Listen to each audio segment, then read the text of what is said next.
Hello everyone, इस video में हम मेवाड़ की गुहिल डायनेस्टी के इंपोर्टेंट रूलर राज सिंह के बारे में डिस्कशन करेंगे। राज सिंह का रूलिंग टाइम 1652 से 1680 एडी के बीच में था। ये वीडियो हर उस एग्जाम के लिए इंपोर्टेंट है जिसमें राजस्थान हिस्ट्री से रिलेटेड क्वेश्चन पूछे जाते हैं। तो चलो स्टार्ट करते हैं। सबसे पहले राज सिंह के रूलिंग टाइम में उनके कौन कौन से पॉलिटिकल अचीवमेंट से उसके बारे में हम डिस्कशन कर लेते हैं। राज सिंह जैसे ही राजा बनता है वो अपने आप को एज ए इंडिपेंडेंट रूलर के रूप में मानता है और वो मुगल एम्पायर के खिलाफ में एक एग्रेसिव पॉलिसी को अडॉप्ट करता है, जिसमें सबसे पहले वो चित्तौड़ फोर्ट का रिकंस्ट्रक्शन करवाना स्टार्ट कर देता है। हालांकि 1615 में जो ट्रीटी हुई थी मेवाड़ और मुगल ट्रीटी, उसमें साफ बोला गया था कि मेवाड़ वाले चित्तौड़ फोर्ट का रिकंस्ट्रक्शन नहीं करवाएंगे। फिर मुगल की तरफ से सादुल्ला खां एक पर्सन आता है और वो राज सिंह के साथ में बातचीत करके इस रिकंस्ट्रक्शन को रुकवाता है। उसके बाद में जो शाहजहां के 4 बेटे होते हैं उनके बीच में सक्सेशन वॉर स्टार्ट हो जाता है। जो राज सिंह है, हालांकि राजपूताना के जो अन्य राजा हैं वो दारा सिकों का साथ देना शुरू कर देते हैं, लेकिन जो राज सिंह है वो ना दारा सिकों का साथ देता है ना औरंगजेब का साथ देता है। इससे क्या होता है कि दारा सिकों का साथ नहीं दे रहा राज सिंह, मतलब इनडायरेक्टली औरंगजेब को सपोर्ट कर रहा है। औरंगजेब को फायदा होगा ना, दारा सिकों का साथ नहीं दे रहा तो अगर क्वेश्चन ये आ जाए कि राजपूताना के किस राजा ने साइलेंट सपोर्ट किया था औरंगजेब को, तो उसका नाम है राज सिंह। इसके अलावा ना तो वो किसी भाई को सपोर्ट करता है, बल्कि जो भी मुगल एरियाज होते हैं मेवाड़ के आसपास वाले रीजन में, उनको धीरे धीरे कैप्चर करना स्टार्ट कर देता है। और इस तरीके का जो कैप्चराइजेशन है उसको बोलते हैं टीका दौड़। राज सिंह अपनी कोरोनेशन जो सेरेमनी है उसकी एनिवर्सरी को सेलिब्रेट करते हुए ये सारी की सारी जो भी कैप्चराइजेशन है उसको स्टार्ट करता है। कोरोनेशन सेरेमनी के दौरान क्या करते थे राजा उस टाइम अपनी आर्मी को लेकर के निकल जाते थे और आसपास के एरिया को जीतते थे। तो इसको बोलते हैं, इसके लिए एक स्पेसिफिक टर्म यूज किया जाता है जिसको बोलते हैं टीका दो। ये आपको ध्यान में रखना है। अब जब औरंगजेब राजा बन जाता है तो राज सिंह जजिया टैक्स लगाता है। औरंगजेब वो उसको बना कर देता है कि हम जजिया टैक्स नहीं देंगे, ना कोई यहाँ पर देगा, तो एक तरीके से अपोज करता है। हमने शुरुआत में ही देखा कि राज सिंह जो है वो एग्रेसिव पॉलिसी अपनाता है।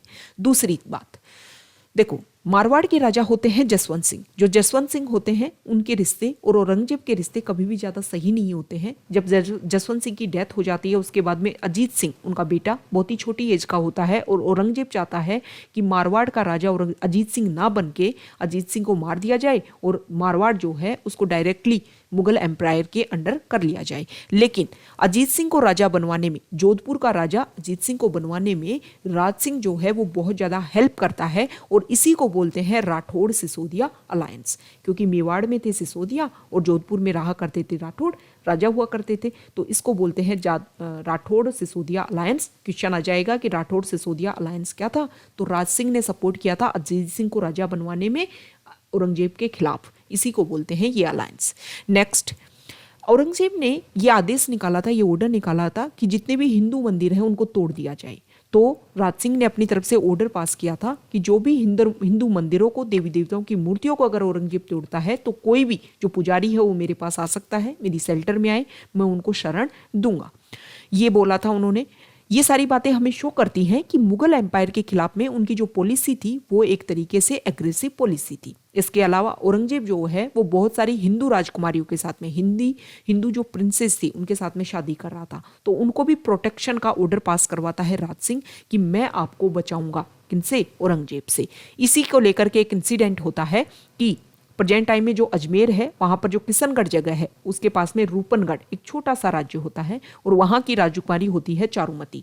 चारुमती से शादी करने के लिए औरंगजेब बोलता है तो चारुमती राज सिंह को एक लेटर लिखती है कि आप मुझे बचाइए, और उसको बचाने के लिए राज सिंह आता है। और राज सिंह की जो आर्मी होती है, हमें पता है कि सलुम्बर के जो फ्यूडल लॉर्ड्स हैं उनको कुछ पावर दी हुई थी, कुछ राइट्स दिए हुए थे कि जब भी मेवाड़ की आर्मी कहीं जाएगी तो हरावल का जो रोल है वो प्ले करेंगे सलुम्बर के चुंडावत। क्योंकि चुंडा ने सेक्रीफाइस किया था, बड़ा राजा होते हुए भी, बड़ा बेटा होते हुए भी इलाका का, उसने सेक्रीफाइस किया था कि मेरा छोटा भाई जो है मोकल वो राजा बनेगा। इसीलिए उनको कुछ स्पेशल प्रिविलेज दिए गए थे। और वहां का राजा होता है रतन सिंह चुंडावत उस समय, जब राज सिंह राजा होता है मेवाड़ का। रतन सिंह चुंडावत की भी उसी टाइम शादी होती है और जब बुलावा आता है कि आर्मी को लेकर के आओ, जो राजा है वो रूपनगढ़ की राजकुमारी से शादी करने जा रहे हैं और आपको वहां पर वॉर करना पड़ेगा क्योंकि उधर से औरंगजेब भी आ रहा है। तो रतन सिंह चुंडावत इससे जाने के लिए मना कर देते हैं और उनकी जो राजकुमारी होती है, रानी होती है, उसका नाम होता है सहल कंवर। जब सहल कंवर को इस बात का पता चलता है कि मेरे जो हस्बैंड है वो युद्ध में जाने से मना कर रहे हैं और उनकी एक तरीके से ड्यूटी है, क्योंकि वो चुंडा के वंशज है और उनको ये राइट्स दिए गए थे कि जब भी मेवाड़ की आर्मी कहीं जाएगी सबसे पहले सलूम्बर के जो आर्मी है वो लीड करेगी। तो रतन सिंह चुंडावत जब मना करते हैं तो सहल कंवर, हालांकि बाद में मनाने के बाद में रतन सिंह चुंडावत तैयार भी हो जाते हैं, फिर वो अपने किसी सोल्जर को भेजते हैं कि जाकर के रानी से कोई निशानी लेकर के आओ। सहल कंवर को लगता है कि ऐसे तो रतन सिंह चुंडावत इस वॉर में अच्छे से पार्टिसिपेट ही नहीं करेंगे, तो वो अपना सिर काट के निशानी के रूप में दे देती है और उसके बाद में ये वॉर होती है और रतन सिंह चुंडावत भी उस वॉर में शहीद हो जाते हैं। अब यहाँ पर सहल कंवर को लेकर के एक पोइट्री लिखी गई है मेघराज मुकुल के द्वारा। उस पोइट्री का नाम है सेनानी। ये आपको याद में रखना है। तो ये पॉलिटिकल अचीवमेंट्स रही राज सिंह के रूलिंग टाइम में। ये आपको ध्यान में रखनी है कि किस तरीके से ट्रीटी होने के बाद में भी जो मुगल एम्पायर है उसके खिलाफ में राज सिंह ने हमेशा से एक एग्रेसिव पॉलिसी को अपनाया और उनके हर रूल्स एंड रेगुलेशंस को अपने यहाँ पर इंप्लीमेंट नहीं होने दिया मेवाड़ में। अब कुछ कल्चरल एक्टिविटीज थी राज सिंह के टाइम में, उनको हम देख लेते हैं। सबसे पहले उन्होंने कुछ टेम्पल्स का निर्माण करवाया। 1672 एडी के समय में मथुरा के कुछ पुजारी गोविंदास और दामोदर दास वो आते हैं यहाँ पर मेवाड़ में कि जो औरंगजेब है वो मूर्तियों को तोड़वा रहा है और मथुरा वृंदावन में जितने भी मंदिर हैं उन सबको तोड़ा जा रहा है। तो वो श्रीनाथ जी की मूर्ति को लेकर के आते हैं कि आप इस मूर्ति की रक्षा कीजिए। तो जो राज सिंह जो होते हैं वो सिहाड़, जिसको प्रेजेंट टाइम में नाथ द्वारा बोलते हैं, वहां पर श्रीनाथ जी का मंदिर बनवाते हैं और ये जो नाथ द्वारा है वो राजसमंद में सिचुएटेड है। दूसरा एक मंदिर बनवाते हैं वल्लभ सेक्ट से रिलेटेड द्वारकाधीश जी का मंदिर, यह है काकरोली राजसमंद में। इसके अलावा वो अंबा माता का मंदिर बनवाते हैं उदयपुर में। तो ये इंपोर्टेंट टेम्पल्स का उन्होंने निर्माण करवाया, ये आपको ध्यान में रखना है। इसके बाद में कुछ लेक्स का निर्माण होता है, कंस्ट्रक्शन होता है उनके रूलिंग टाइम में। सबसे इंपॉर्टेंट अगर हम देखें तो राजसमंद लेक है।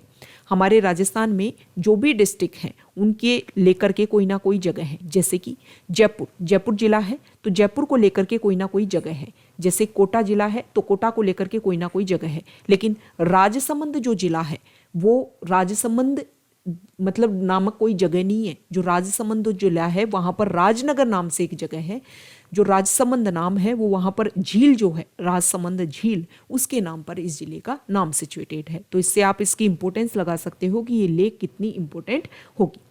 राजसमंद लेक उसी नौचौकी पाल पर बनाई गई थी जहां पर अमर सिंह ने लास्ट टाइम में जब ट्रीटी हो जाती है 1615 में और वो नौचौकी पाल पर चले जाते हैं। तो इस राजसमंद लेक का निर्माण करवाया जाता है राज सिंह के द्वारा।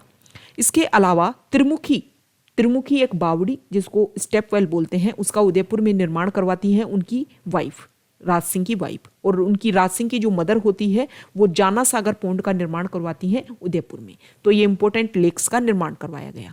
अब उनके दरबार में उनके कोर्ट में कुछ स्कॉलर्स रहा करते थे, इनके नाम भी आप याद कर लीजिए। उनके साथ में उनकी जो बुक्स के नेम है वो भी काफ़ी इंपॉर्टेंट है।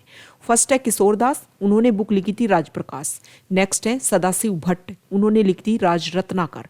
नेक्स्ट है रणछोड़ दास तैलंग, उन्होंने राज प्रशस्ति और अमर काव्य वंशावली, ये दो बुक लिखते हैं। वो राज प्रशस्ति यूलोजी है, ये आपको ध्यान में रखना है।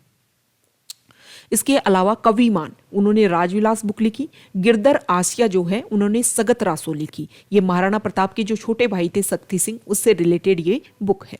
अब सबसे पहले हम राज प्रशस्ति की बात कर लेते हैं।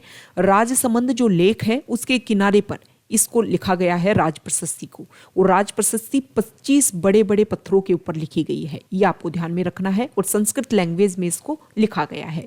इसमें मेवाड़ के अब तक जितने भी राजा हुए, अब तक मतलब राज सिंह के रूलिंग टाइम में लिखी जा रही है, उससे पहले जितने भी राजा हुए मतलब बप्पा रावल से राज सिंह तक के जो भी वंशावली है उन सब के बारे में इंफॉर्मेशन देती है। तो एक तरीके से अगर पूछा जाए कि वंशावली के बारे में इंपॉर्टेंट इंफॉर्मेशन कहाँ से मिलती है तो राज प्रशस्ति से मिलती है।